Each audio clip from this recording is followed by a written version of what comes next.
last part of the entire chapter, the biggest chapter of microeconomics, but the most interesting also. Consumers equilibrium through indifference curve approach or the ordinal analysis. अभी तक तो equilibrium की कोई बात ही नहीं हुई. बात हुई इंडिफरेंस कर्व क्या होता है, उसकी प्रॉपर्टीज क्या है. बात हुई बजट लाइन क्या होती है, उसकी प्रॉपर्टीज क्या है. Now the most important part, the most important part, equilibrium. Consumers equilibrium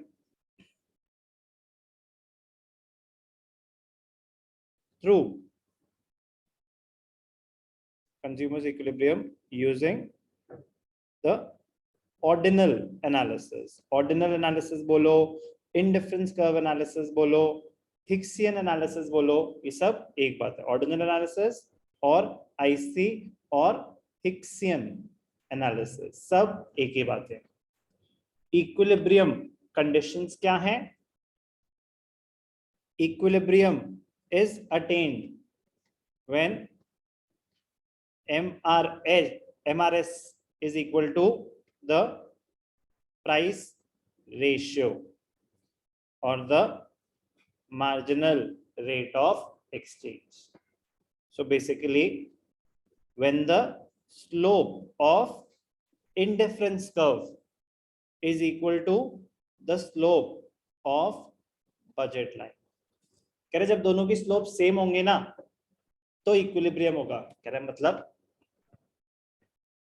what is the slope of indifference curve? Marginal rate of substitution. And what is the slope of budget line? The price ratio. So basically when both the curves intersect each other, or we will study when they are tangent, when they are slope same होंगे, when they are tangent to each other, when they are tangent, not intersect, when they are tangent to each other, equal to each other, tangent to each other, दोनों की slope same. अभी दिखेगा क्या कहना चाहते हो. Tangent sir ये कौन सा वर्ड क्या विजुअलाइज ही नहीं कर पा रहे, कहना क्या चाहते हो. अभी करेंगे बहुत जल्दी. तो point is when the slope should be, और हिंदी में when what you are willing to sacrifice. ये कैसी हिंदी है सर? मतलब सिंपल वर्ड्स में when what you are willing to sacrifice is equal to what the market wants you to sacrifice. Equilibrium state of rest तब आएगा कि जितना आप सैक्रिफाइस करना चाहते हो. कि जैसे आपने बोला कि सर एक पेन के लिए मैं तो नहीं दे रहा 4 पेंसिल, तो मार्केट कहेगी सॉरी बेटा फिर नहीं मिलेगा सामान, मैं इसके लिए 10 देने के लिए भी तैयार हूं. आप क्या देना चाहते हो that depends on your situation, that is your willingness. तो जब आपकी विलिंगनेस और market rate of exchange same होगा तो आप इक्विलिब्रियम पे हैं. What you are willing to sacrifice, the number of units of good Y, what you are willing to sacrifice for a unit of good X is equal to what the market wants you to sacrifice. इसका मतलब आप equilibrium पे हैं. It is the state of rest. It is the state of rest. आप उस position से deviate नहीं करना चाहेंगे. तो पहली condition है slope of the indifference curve should be equal to the slope of budget line, or MRS should be equal to the price ratio or MRE. MRE, market rate of exchange, marginal rate of exchange. Market rate of exchange is a better explanation for that. Second condition, MRS continuously falls. MRS should continue to diminish. कह रहे हाँ वो तो होगा ही. कह रहे हाँ वो सब तो ठीक है बट ये होना जरूरी है. अगर ये नहीं हो रहा है तो ये लॉ अप्लाई नहीं होगा. तो अगेन क्या हुई है second condition? Law of DMU must apply.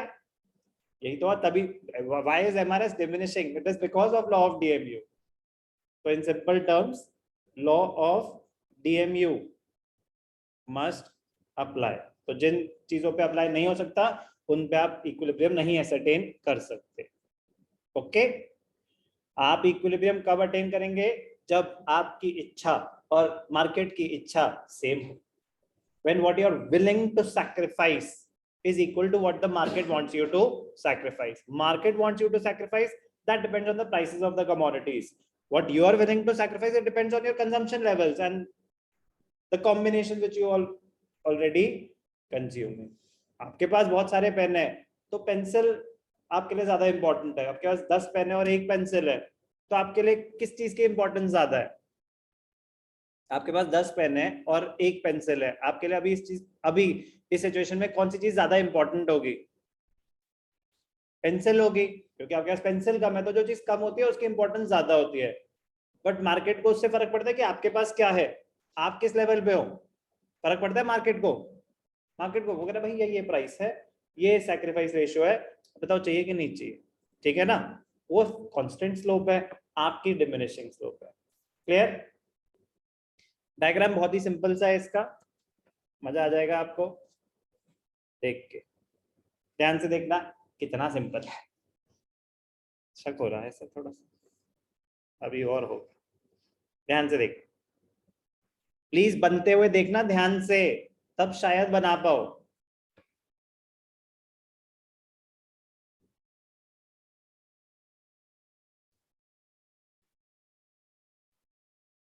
X axis, Y axis, origin. X axis पे हम क्या शो कर रहे हैं? Good x. वाई एक्सिस पे क्या शो कर रहे हैं? Good Y. चलो बेटा, मजा आएगा, ध्यान से देखना।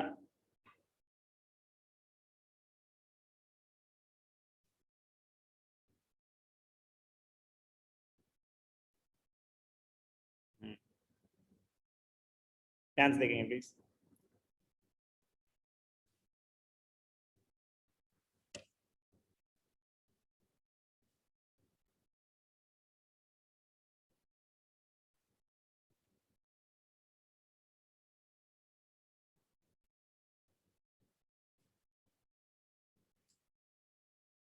IC1,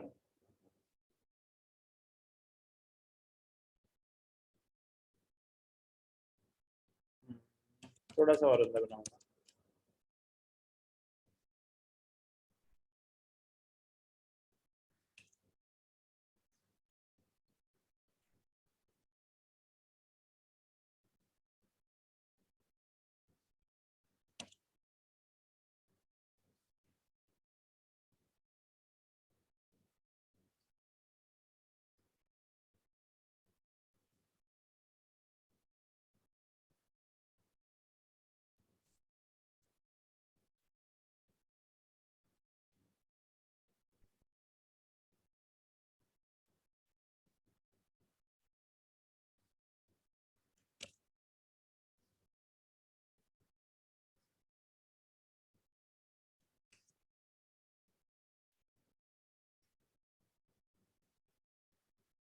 पेपर पे बनाना इतना मुश्किल नहीं होगा आपके लिए।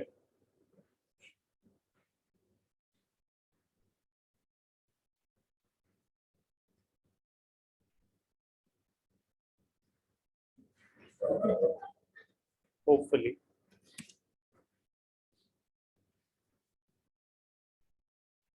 मैं एक्चुअली पैरेलल रखना चाहता हूँ इसको, क्योंकि वो इम्पोर्टेंट पॉइंट है।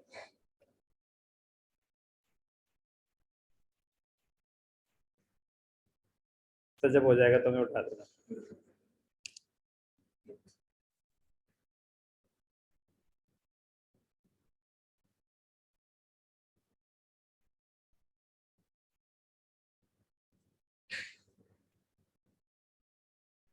ओके, तो पहले तो आप बनाएंगे 3 इंडिफरेंस का, they should have been parallel कर देते हैं थोड़ा सा पेंटिंग इसमें, ठीक है? मतलब they must be parallel to each other, ठीक है ना? अभी तो पार्टी शुरू होगी। IC1, IC2, IC3। Now comes the budget line. Now comes the budget line. Budget की तो बात करो भाई साहब, आपके अफोर्डेबिलिटी क्या कहती है?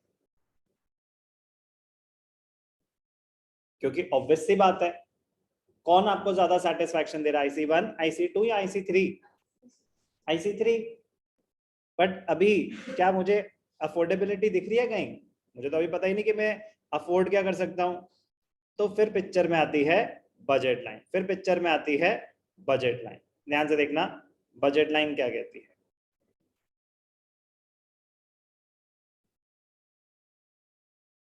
बजट लाइन, ये आ गई बजट लाइन। स्ट्रेट लाइन है, स्ट्रेट है, स्ट्रेट है, स्ट्रेट ही होगी। ध्यान से देखना, अब आपके बजट में क्या क्या है, ये है ना बजट लाइन, तो ये पॉइंट ए और ये पॉइंट बी, इसके अंदर जो जो आ रहा है ये सब आपके बजट में है। तो कहाँ कहाँ इंडिफरेंस कर्व इंटरसेक्ट करता है बजट लाइन को, एक इस पे, एक इस पे, और एक इस पे, यस और नो। पॉइंट सी पे भी करता है, पॉइंट डी पे भी करता है, पॉइंट ई पे भी करता है, और ये सारे आपके बजट में है, ये सारे आपके बजट में है। तो at point C indifference curve is intersecting the budget line. At point D indifference, basically आपको ये देखना है ना कि आप बजट लाइन के ऊपर लाई करते हो, तो मतलब you are spending your entire income, तो जितनी रिसोर्सेज है उनको तो पूरा यूज करना ही चाहोगे। तो ऐसे कौन से पॉइंट्स हैं जो बजट लाइन पे भी लाई कर रहे हैं और इंडिफरेंस कर्व पे भी लाई कर रहे हैं, ऐसे कौन से पॉइंट्स हैं जो बजट लाइन पे भी लाई कर रहे हैं और आपके इंडिफरेंस कर्व पे भी लाई कर रहे हैं। तो एक तो पॉइंट सी है, एक पॉइंट डी है, और एक पॉइंट ई है। सुनने पे ध्यान देंगे प्लीज। तो मेरा क्वेश्चन है कि कौन सा आपको सबसे ज्यादा सेटिस्फैक्शन देगा आपके हिसाब से। गलत हो सकता है ना, आपकी इंटरप्रिटेशन अभी क्या कहती है कि पॉइंट, तीन ऑप्शन है आपके पास, इधर तो कुछ है ही नहीं, चलो अगर ये एफ होता या कुछ भी होता, एफ एफ पॉसिबल है, वो तो भूल ही जाओ, वो तो वो आपके बजट के ही बाहर है, तो उन सबको तो भूल ही जाओ। अब बजट लाइन के ऊपर क्या क्या आपके पास ऑप्शंस आ रहे हैं, ये सारे आए ऑप्शंस, बट लेकिन बजट लाइन और इंडिफरेंस कर्व जहां इंटरसेक्ट कर रहे हैं, तो ऑप्शन है सी, ई, डी। तो आप कौन सा चूज करना चाहेंगे यार? ई, आप वाई, ओके, आप सृष्टि सी, वाई, हायर हाइट के हिसाब से होगा, क्योंकि ऊपर है तो हायर है, हो सकता है। ई, रीजन आपका भी सेम है, बिकॉज हायर, ओके। सदमे में तो नहीं है बेटा, 1 करोड़ का नुकसान हुआ है अभी ताजा ताजा, बोलो। सी,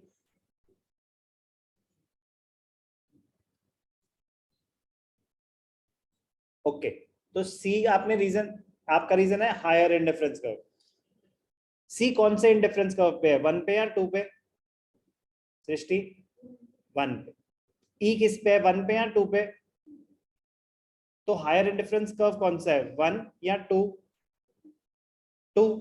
तो सर लेकिन ये ऊपर कैसे है, ये डाउट आ सकता है, मतलब हाई तो मतलब ऊपर हुआ ना, हाई लो, डाउट है। Higher the indifference curve, higher the level of satisfaction. IC2 पे कोई भी पॉइंट होगा, चाहे वो यहां भी हो, ओ सर सी तो कितने ऊपर है, ये तो कितने नीचे है। कॉम्बिनेशंस आपकी एज सच होती हैं that you are on a higher indifference curve. When you are on a higher indifference curve, your level of satisfaction would be higher. IC2 का कोई भी पॉइंट IC1 के किसी भी पॉइंट से ज्यादा सेटिस्फैक्शन ही देगा, yes or no? So given an option between C, D and E, which one would you choose, Srishti? E. They all lie in your budget, but the level of satisfaction would be higher in case of combination E as compared to C or D. Okay? Graph बना के दिखाओ, ध्यान से सुनना। आप D आता है, D use कर सकते हो। फ्री हैंड तो बहुत ही बढ़िया, मतलब पहले तो फ्री हैंड से ही आपको प्रैक्टिस करनी चाहिए, बट इवेंचुअली मतलब टाइम वेस्ट ना करके अभी तो आप फ्री हैंड से करना, ठीक है ना।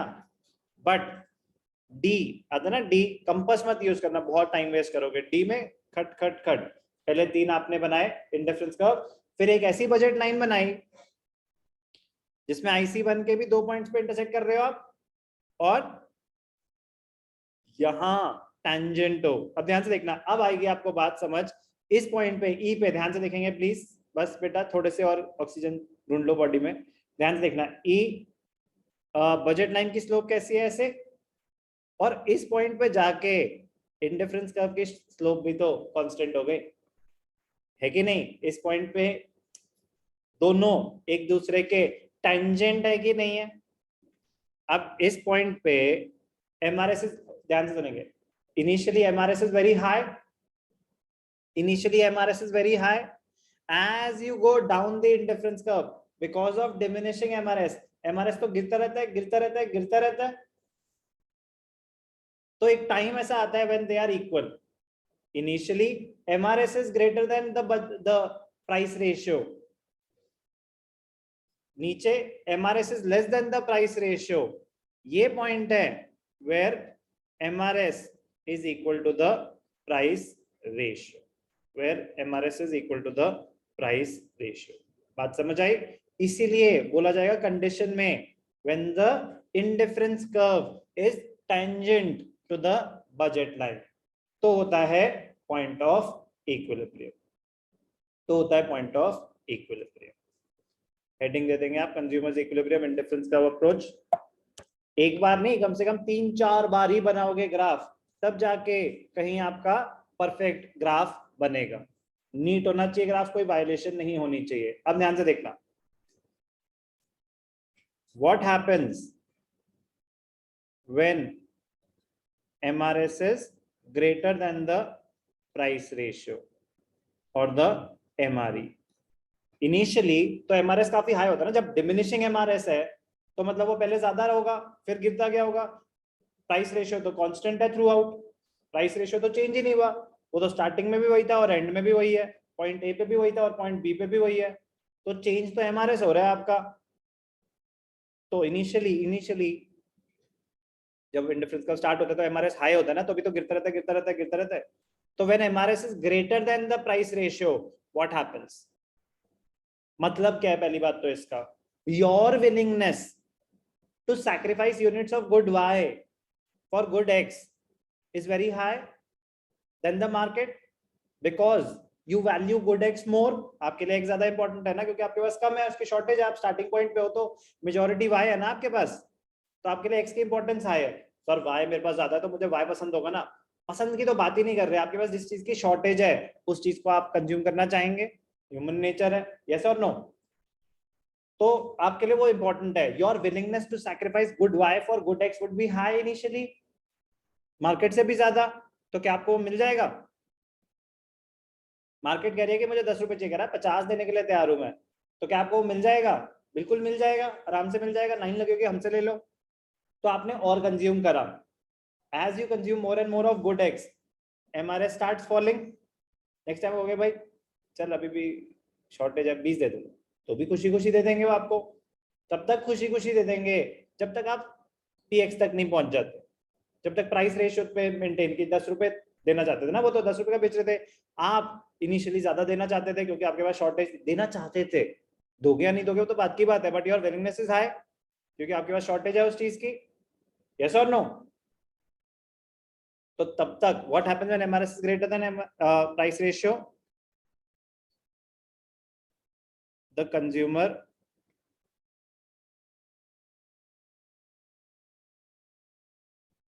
increases the consumption of good X. As the consumption of good X, as the consumption of good X increases, as the consumption of good X increases, MRS starts falling.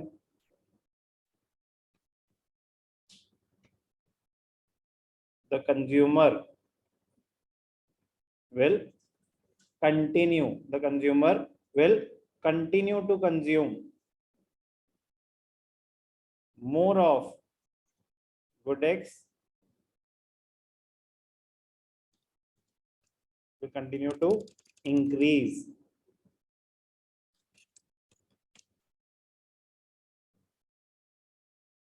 the consumption of good X. The consumer will continue to increase the consumption of good X till MRS becomes equal to the price ratio. तब तक आप अपनी consumption बढ़ाते रहेंगे. Yes और no? तो When MRS is greater than the price ratio, will you settle down? Will you stop? Are you satisfied? No, करे नहीं अभी मतलब if you are willing to pay more than what the market requires, तो इसका मतलब आप state of rest पे तो नहीं है. इसका मतलब आप कहेगा कि काश मुझे वो मिल जाए कमोडिटी कि मैं इसके लिए जितनी प्राइस प्रिवेलेंट है उससे ज्यादा देने के लिए तैयार हो. तो you are not at a state of rest, you are at a state of rest. 10 रुपए की है, 10 रुपए देना चाहता हूँ, तो that is the state of rest. ठीक है, दे रहे हो बताओ, नहीं दे रहे तो कोई टेंशन नहीं है. अभी टेंशन है क्योंकि आपके पास गुड एक्स कम है. तो are you at a state of rest? No. So what happens when MRS is greater than when MRS is greater than the price ratio? You tend to increase the consumption of good X. So you continue to increase the consumption because you value the good X more. आपके लिए good X की importance ज्यादा है क्योंकि वो आपके पास कम है, क्योंकि आपके पास वो कम है. What happens when MRS is less than the price ratio?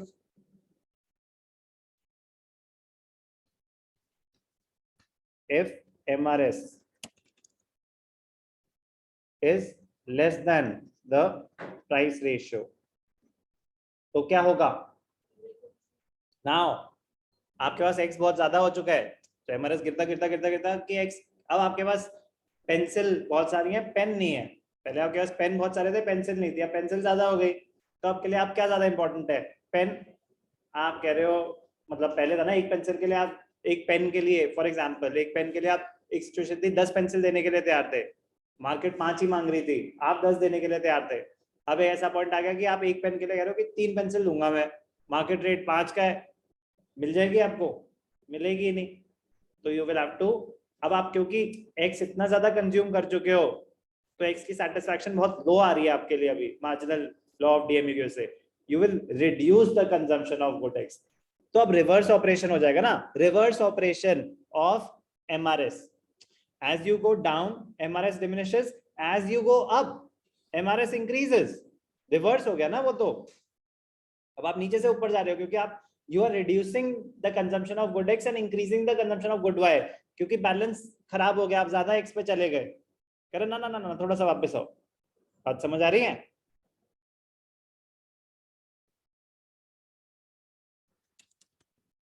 When MRS is less than, the consumer is willing to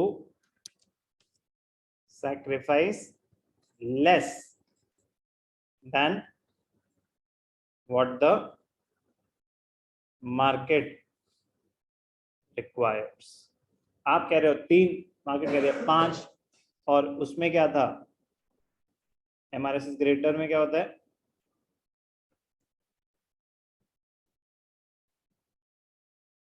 willingness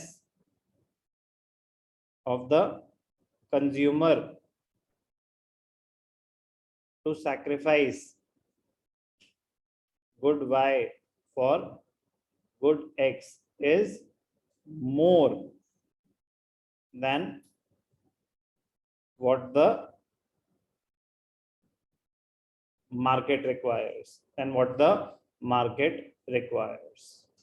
तो तब आपकी विलिंगनेस ज्यादा थी क्योंकि आपके पास X की शॉर्टेज थी. अब X आपके पास बहुत ज्यादा आ गया. Now the consumer is willing to sacrifice less of good Y for good X than what the market requires. तो क्या मिलेगा आपको सामान?